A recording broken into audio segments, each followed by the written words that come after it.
That's why I put it where you first saw it. I myself was there the night the theft took place, and saw the statue in that spot. If this picture was truly taken on that night, then the statue should have been over there. But when I went there the day after the theft, the statue of the old bag... Wait, the flashes are throwing me off. That statue of the old bag was sitting in the corner. Perhaps it was somehow pushed there accidentally. Your Honor, this statue is slightly larger than yourself and quite heavy. It would take more than an accidental push to move it that distance. Ha. In that case, can you prove it? Can you give us the rhyme and reason as to why that statue was moved that night? Can you do it, Nick? Never mind who moved it. The real question is, why did they move it? Well, Mr. Wright, I hope you are prepared with your answer. Now then, who was the one that moved the golden statue on the night of the crime?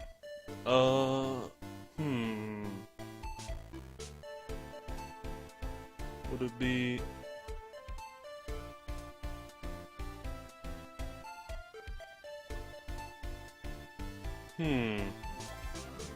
Then, it would have to have been Luke, though. Or where is he? There he is. That's all I'm thinking of. Yeah, it would have had to been him, I think. The one who moved the statue is none other than Luke Atme. Come now, Sir Lawyer. There you go again, on one of your strange delusions. Mr. Wright, what basis do you have for your strange delusions? It's very simple. The witness was the only one in the basement warehouse that night. That is indeed very simple, however... Why would I want to move a heavy golden statue? The real reason for moving the statue, here's where the battle really begins. Well, Mr. Wright, what reason did the witness have to move that statue? The reason could be found here in this photograph. Look at me, you pretended to be Master Mass to create an alibi by showing you were at Lordly Taylor that night. But this photograph contains a single, fatal flaw. If the statue had been there, your lie would be exposed like cheap film at a drugstore. That is why you moved the statue. A single, fatal flaw. Interesting theory. Please enlighten us.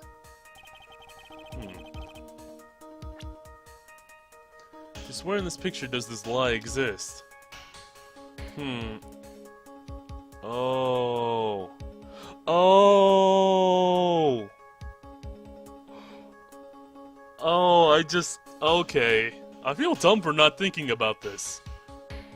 That's what it is. I read this completely. Okay. It's gotta be that. Please tell me I'm right. Come on now. Naturally, the lie in this photograph is the timestamp. What do you mean? I'll tell you exactly what I mean. On the night in question, Luke Atme went to KB Security and murdered Kane Bullard. Therefore, it's obvious. It would have been impossible for him to have been at the Lordly Taylor at this time. Yeah, but he had access the entire time, so he could have done that photograph at any time. But what does that have to do with the statue being moved? Remember if you will, Your Honor. When was the statue placed beside the warehouse door? God, I feel dumb for not even thinking about this earlier. Whoa. The statue was taken down to the warehouse on the day of the crime, and it was placed there in order to cover up the paint. Exactly. Luke Atme had already decided on the time when he was going to kill the victim, and so in order to create an alibi for that time, he took this picture days before the murder took place. What the... Of course, the statue hadn't been brought down into the basement warehouse yet. Ah. So on the day of the crime, Mr. Atme must have been quite nervous. As nervous as a long-tailed cat in a rocking chair factory, so to speak. Why? Because something that wasn't supposed to be there had been brought down and wasn't in place where it wasn't supposed to be. And that is why Luke Atme had to move the statue on the night of the murder. He did to make the room match the way it had been in his photo.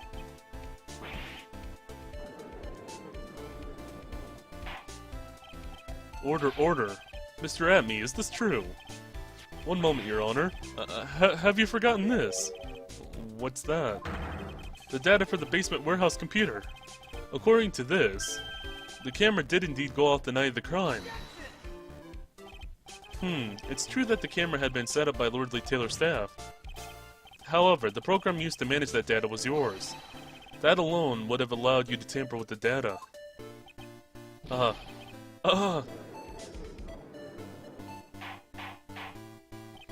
Order, order. Mr. Goda, what is the meaning of this?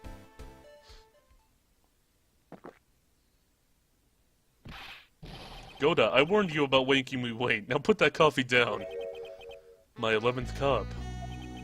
I promised to drink no more than 17 during a trial.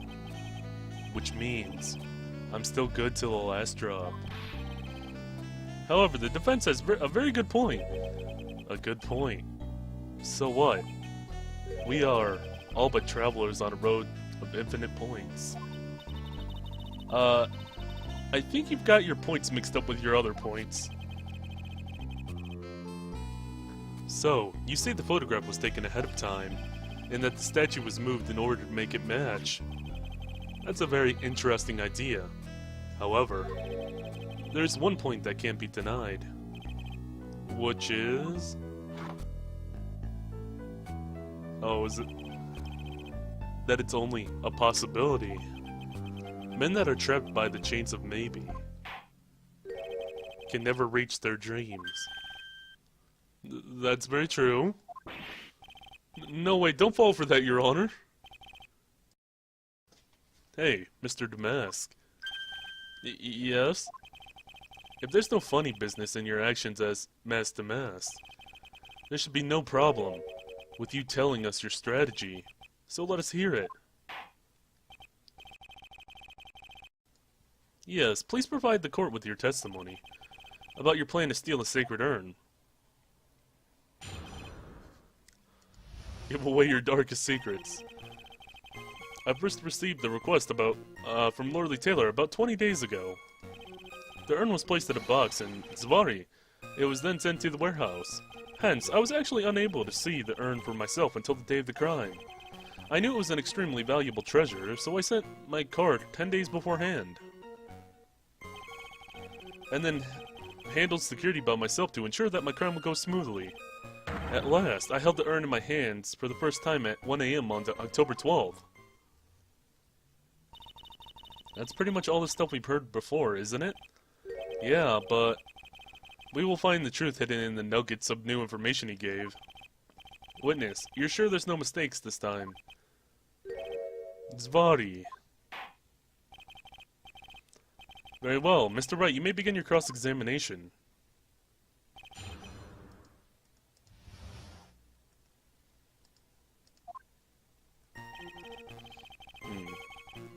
There's 20 requests from Lordly Taylor about 20 days ago.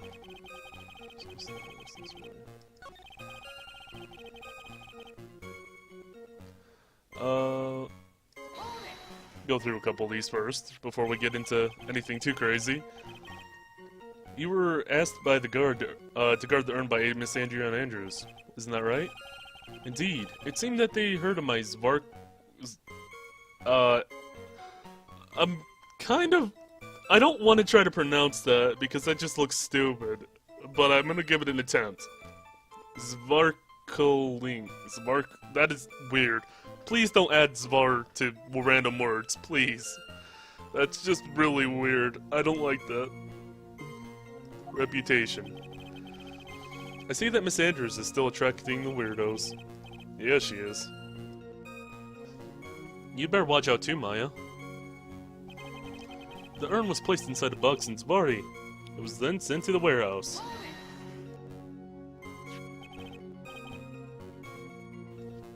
You mean this box? Yes, that pathetic box. Lady Andrews was especially taken with that urn, and she wouldn't let anyone enter the storeroom, not even me. Huh, interesting new tidbit. So I was actually unable to see the urn for myself until the day of the crime.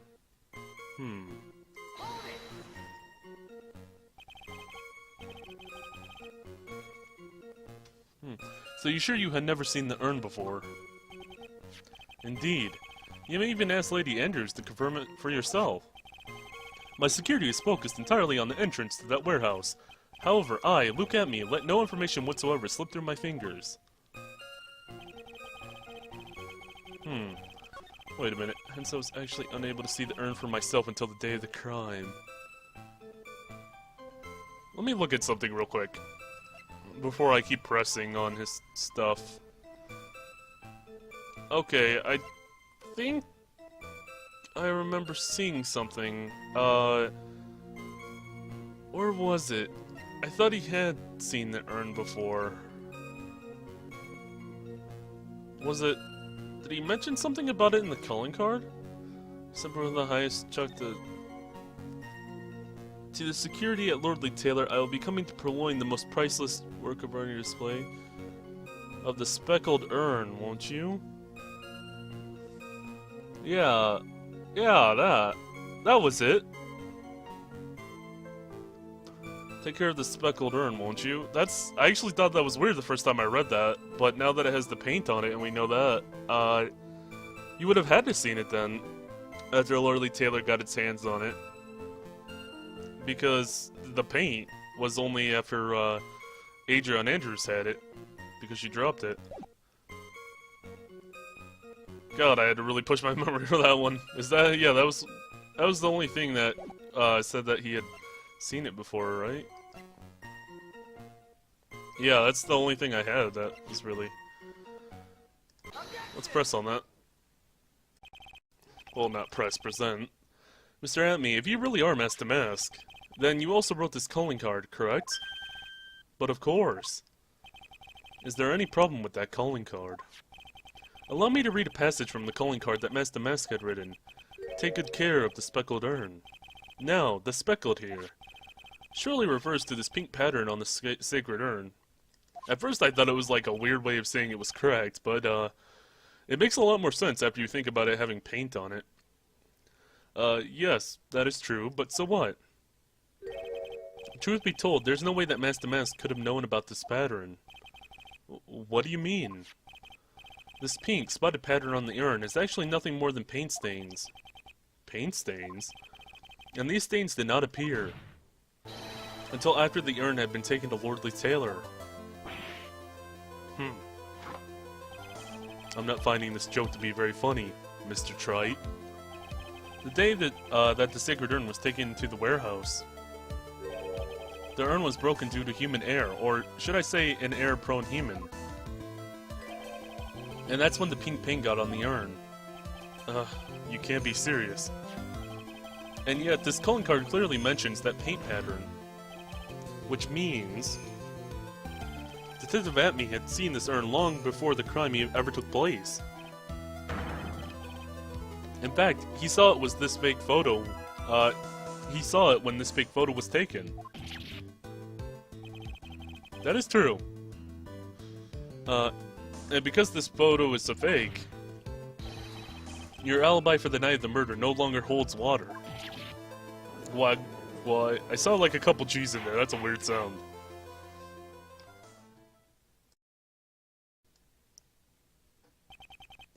Witness, do you have anything to say for yourself? Alright, that did it. He's broken. Nick?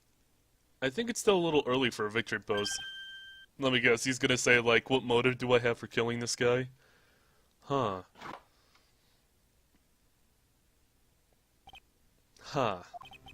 It's so sad. No one has any conviction these days. Conviction, you say? Yesterday, we all decided unanimously that this man was Master Mask. And now, we're calling him a murderer. You don't think we're being a don't you think we're being a tad fickle? That's a good point. No way, don't fall for that too, Your Honor. You say that Luke Atme was the one who killed Kane Bullard. Then let me ask you this. Why would he do that? Yep, motive for murder. Shit. Hahaha. An excellent point. Motive, Mr. Wright, motive. Might you Might you my merry murderous motive manifest? I'm sorry, that line was weird for me. That was a weird line. Nick, he's getting his second wind. Somebody give him a Phoenix down. Shit. If you prepared an alibi and pinned his crime on Ron DeLite as you say, he must have had a very strong motive for murder. The only one with any motive we've seen is Ron DeLite. Isn't that right, Detective? Indeed. According to my own research, the boy's motive is clear. Without a motive, it's nearly impossible to prove the guilt in the murder case. Now then, maybe you can enlighten us to what the defendant's motives were. Thank you, Sir Old-Timer. They're doing everything they can to make Ron look suspicious. Despite our lack of hard information, this may be our only chance.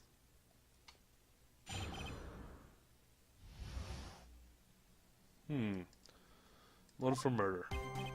I, look at me, had no points of contact with the victim whatsoever. Kane Bullard decided to investigate mask to mask and simply mistook who he was. It was Mr. Bullard who wrote that blackmail letter and sent it to Ron DeLite. And it was again Mr. Bullard who harbored the grudge against Mr. DeLite for his betrayal. Mr. Bullard's mistake is quite excusable. The defendant truly believes he is mask to mask. That is why Mr. DeLite saw it fit to kill Kane Bullard. Truly a tragedy. So the victim, Kane Bullard, blackmailed the defendant. This is the blackmail letter found in the defendant's apartment. A handwriting test confirms that Mr. Bullard was indeed the one who wrote the letter. What? Well, that's at least good to know.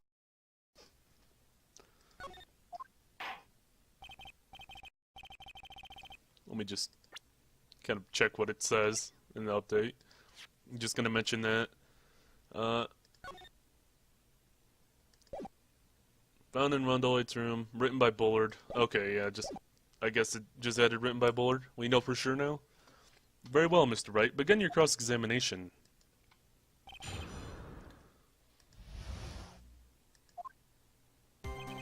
Look at me, had no points of contact with the victim whatsoever. Let's see what we can get out of this. And who in the world is going to prove that? I will. After doing a thorough background check of the detective at me and Kane Bullard, we were unable to find any links between them. It's all in the report. Perhaps they were connected through their work. They were both involved in security. Nope. That was blunt. In any case, the only one with the motive was Mr. DeLite. Bullard decided to investigate mask to mask and simply mistook who he was.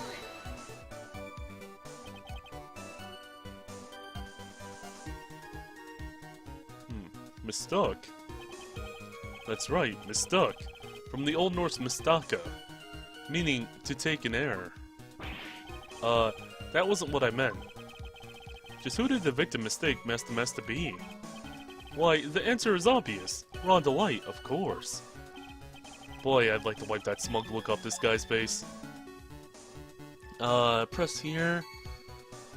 I don't even have anything. Like, do I even have evidence? I can't stand to hear any more of his long-winded stories. I'll hold off on pressing him further for now. That's fine, please continue your testimony. Oh, I was looking forward to one of his long-winded stories. Ah, please don't, Maya. Not now. It was Mr. Bullard who wrote blackmail letter and sent it to Ron DeLite, and he had proof of that because of what the blackmail letter says now. Or was it here? Written by Kane Bullard. Red diamond, you received it. Identity at 1 AM on October 12th and bring 50,000. I'll take that red diamond you received the other day instead.